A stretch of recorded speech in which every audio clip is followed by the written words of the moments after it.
Good afternoon. This is the Guys Next Door, and we have the ladies in actually this afternoon. And I wanted to introduce ourselves. My name is Janae Arenas, and I have Dr. and Mrs. Candace McLean here with us, and along with a good friend of ours, Brittany Gutman. Hello, ladies. Hi, how are you doing? We're doing great. We are actually sitting in for the guys this week. They're taking a break, and we are calling ourselves the Girls Next Door. Oh, yeah. And we have what we think is a hot topic to talk about, which I personally think that this is a topic that we don't talk about enough of. But before we do that, let's go into the introductions. We'll start with Dr. and Mrs. Candace McLean. Please share who you are, what your credentials are, and what you're doing now. So, hi, everybody. So, I am affectionately known as John's wife, but in my everyday life, I am Dr. Candace McLean. I am a couples counselor, so I see in therapy, I see many couples working through whatever life transitions, whether that be planning a marriage, ending a marriage, how to stay married, any type of premarital counseling. So I'm a licensed professional counselor. I'm licensed in 3. We got to start over. Oh. He didn't start the recording. We were on a roll. On my little...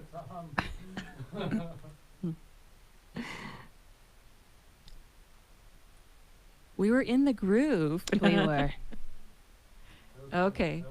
All right. Can you hear him? No. Oh, I'm the only one that can hear you're him? the only one. Okay. Okay.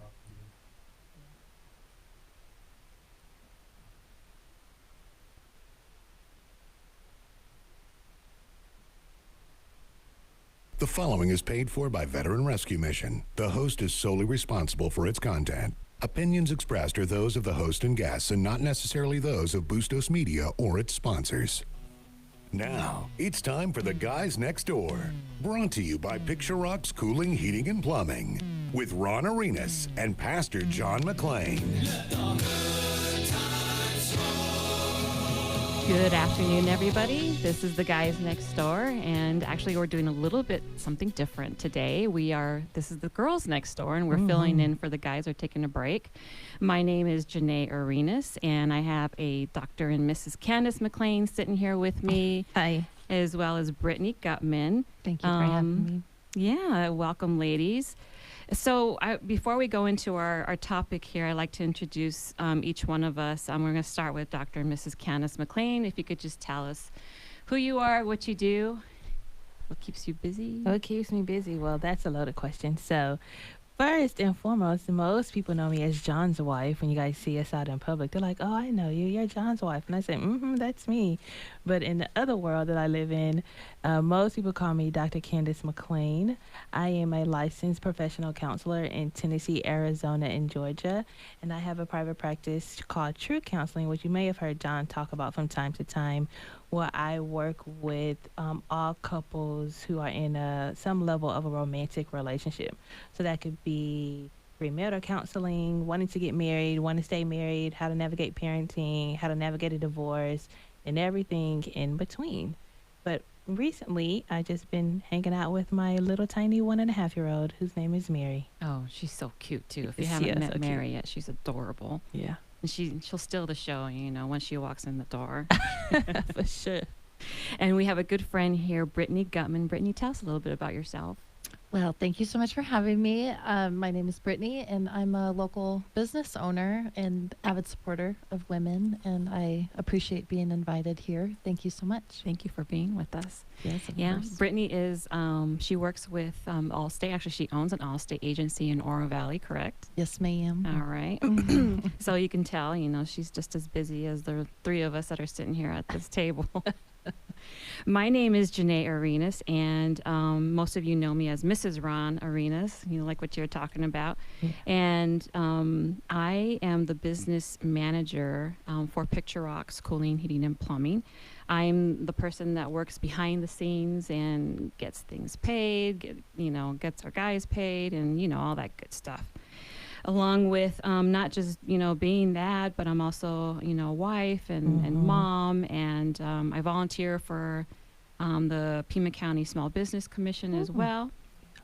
And aside from all those responsibilities, I'm also a caregiver to my mother. So, and I just acquired those responsibilities as of this year. And anyhow, as I know that the three of us that were sitting here at this table, we wear many hats. And with that can come some challenges as far as dealing with stress and burnout. And that's our topic today. We're going to talk about burnout. And I picked this topic specifically because I am personally navigating through one right now. I feel like I've just kind of been navigating through this in the last probably 3-4 months. And anytime, you know, I'm going through something personally, I feel that it's just a bigger testimony to share with others and how I'm, one, navigating through all that, and two, how we can help others, you know, navigate, you know, burnout as well. So I just wanted to share briefly that, to backtrack, I had experienced burnout in my 30s, which was my parenting years. Yeah, that's where I'm at now. Right. I experienced one in my 40s, which that's when my career just started to just pick up. And now in my 50s. And so, as I mentioned before, I'm wearing these multiple hats. I've got all these things underneath me. And I noticed that I was thinking about this. I'm like, for every decade of my life, I had one. Yet, as I get older, it's much harder physically since my limitations are compounded.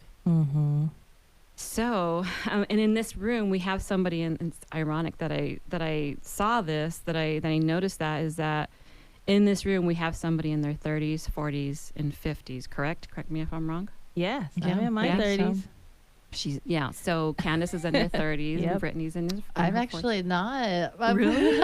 Thank you, though. No, 35th birthday on Friday. Really? Oh, Oh, wow. yeah. Okay. Oh, So there you go. She's I feel like I've got my foot in my mouth, but No, it's good. so Dr. McLean, would you agree that there is no discussion about burnout? Oh, for sure. I think people tend to look at it as just holiday stress or seasonal affective disorder, which is what we call a SAD. No pun intended, but kind of. And so, but in between just like stress related holiday feelings and then seasonal affective disorder, there is burnout.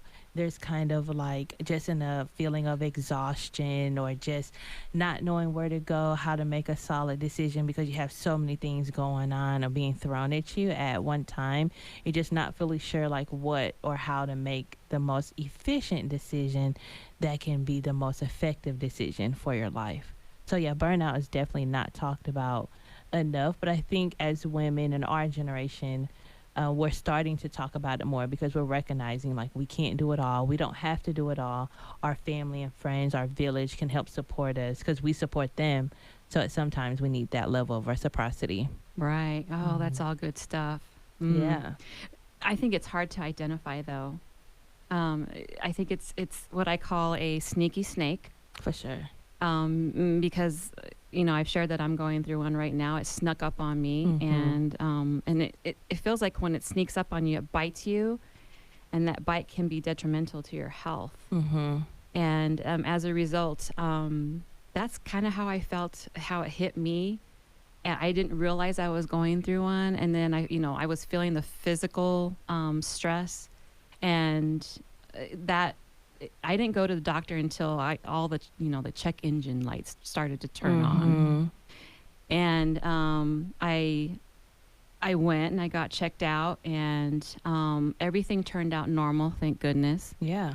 But I feel like this happens to so many women as a result, that they go and they get checked out, and they're left with the FLC syndrome, which is feeling like crap. I've never heard that in my life. What is I it just called? made it up. I need to Write that down. Yeah, what is that? What is it? FLC, feeling like crap. I need Feeling to like write crap. that down. That's funny. But yeah, I definitely can see your point of view. And Brittany, you could probably touch on this too, because I know you have like your wellness group. But a lot of times, piggybacking off what you're saying, Janae, as far as like how to even identify burnout, it's like you just kind of have like an overwhelming feeling of tired just all of the time. Like no matter how much sleep you get, you wake up still exhausted. And so that really comes from the amount of mental load that we tend to carry. So even if you're going to sleep, a lot oftentimes when we go to sleep thinking about the 15 things we have to do the first thing we get up in the morning, whether that be cook breakfast for the little tiny kiddos or take your dog for a walk, or if it's the first of the month, you have to pay your bills, or like you, Janae, you kind of run a whole household. You have 3 grown kids and you have a business. So it's like, even though your body is sleeping, your brain is not really sleeping. So that is probably like the biggest indicator, just perpetual levels of being tired or feeling exhausted, or you're just never getting enough sleep. You're never getting enough downtime. So typically, once that happens, obviously it can spill over to physically getting headaches, migraines, feeling stressed, being irritable, not eating correctly, because typically we're just stuffing our face with whatever just to pass the time and not really making solid, healthy choices. So some of this stuff, that's kind of what it looks like from an individual point of view. So Brittany, for you, like in your wellness group, how did the ladies describe it then?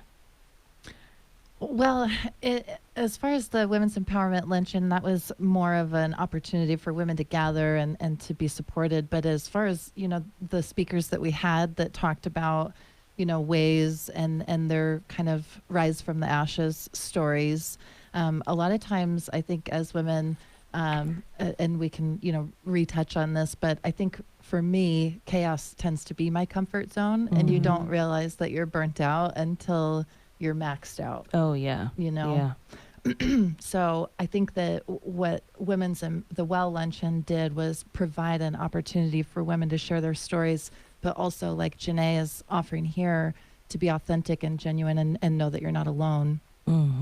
Yeah, for sure. Burnout can definitely result in walking away from something you love that somehow turned into, a nightmare. And I'm not saying that's what happened here.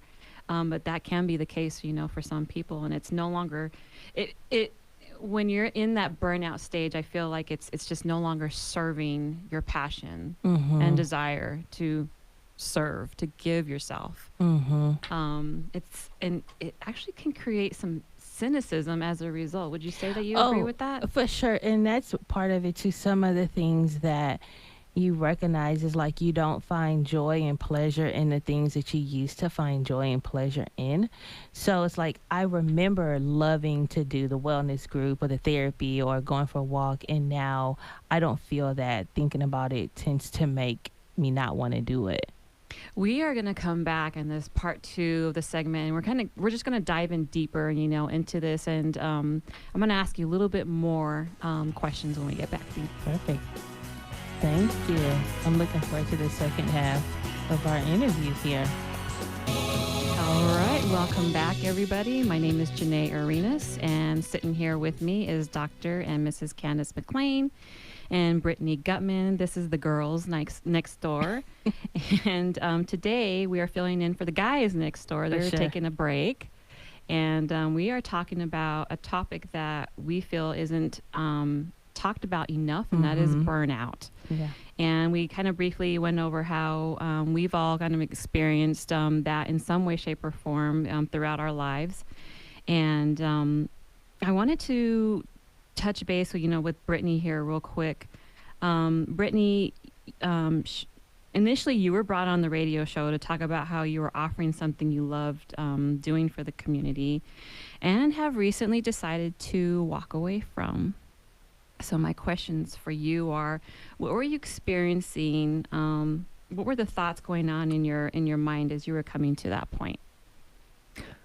Well, I believe that everything has a purpose and a time. And the Women's Empowerment Luncheon definitely served a purpose for me for almost 2 years. It was a really great calling. It was definitely heart work for me.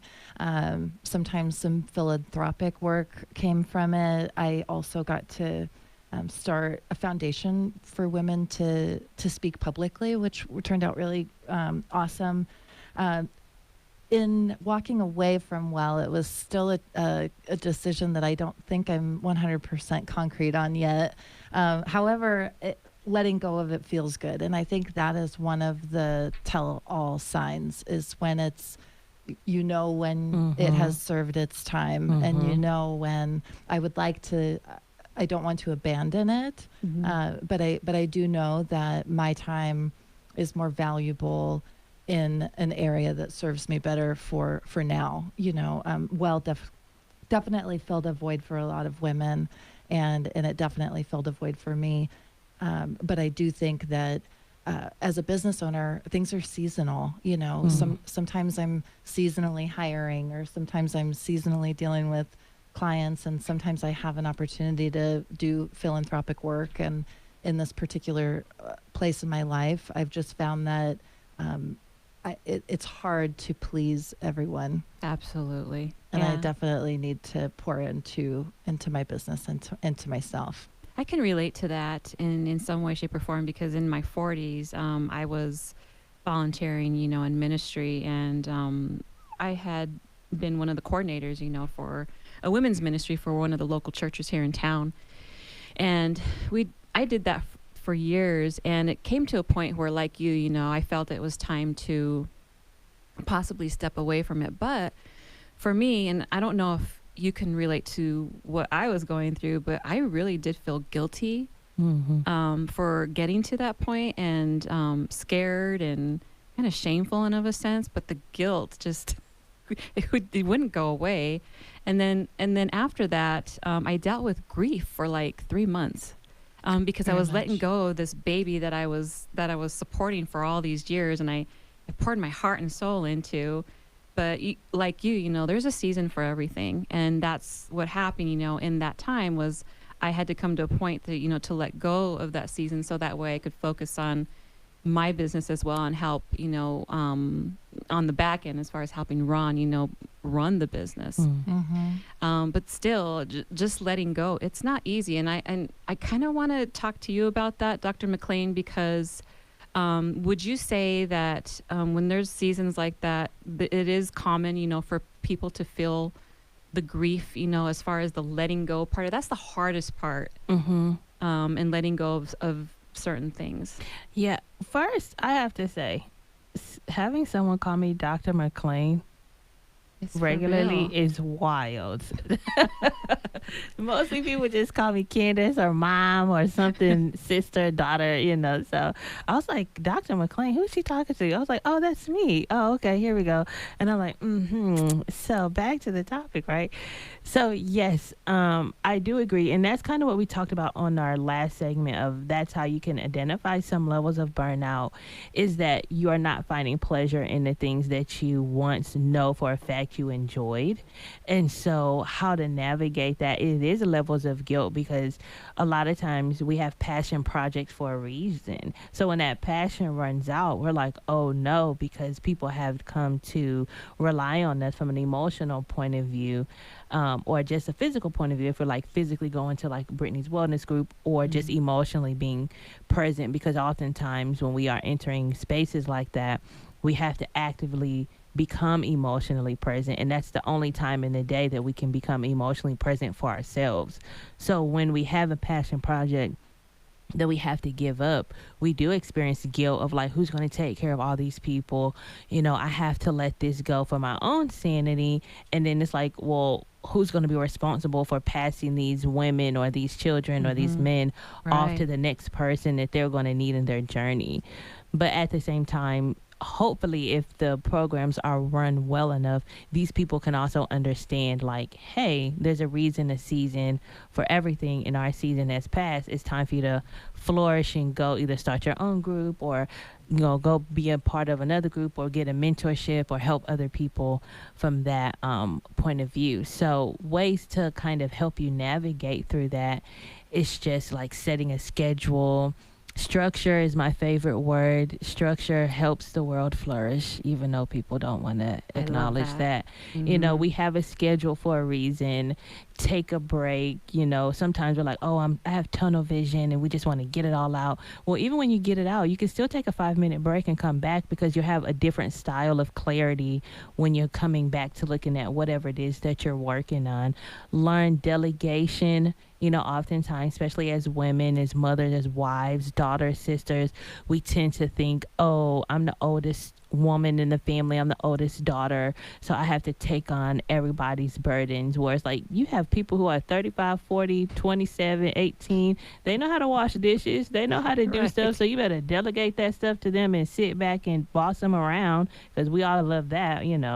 So learning structure, delegation, learning balance can or not really balance. I say harmony is one of my favorite words. Finding harmony in that, because you understand it's going to ebb and flow with whoever you're delegating to with their own maturity level, and just sitting back and letting go of control, because control is definitely fuels burnout and fuels stress in ways that we don't necessarily give it credit for, because we don't recognize that's what it is until we're burned out. Wow.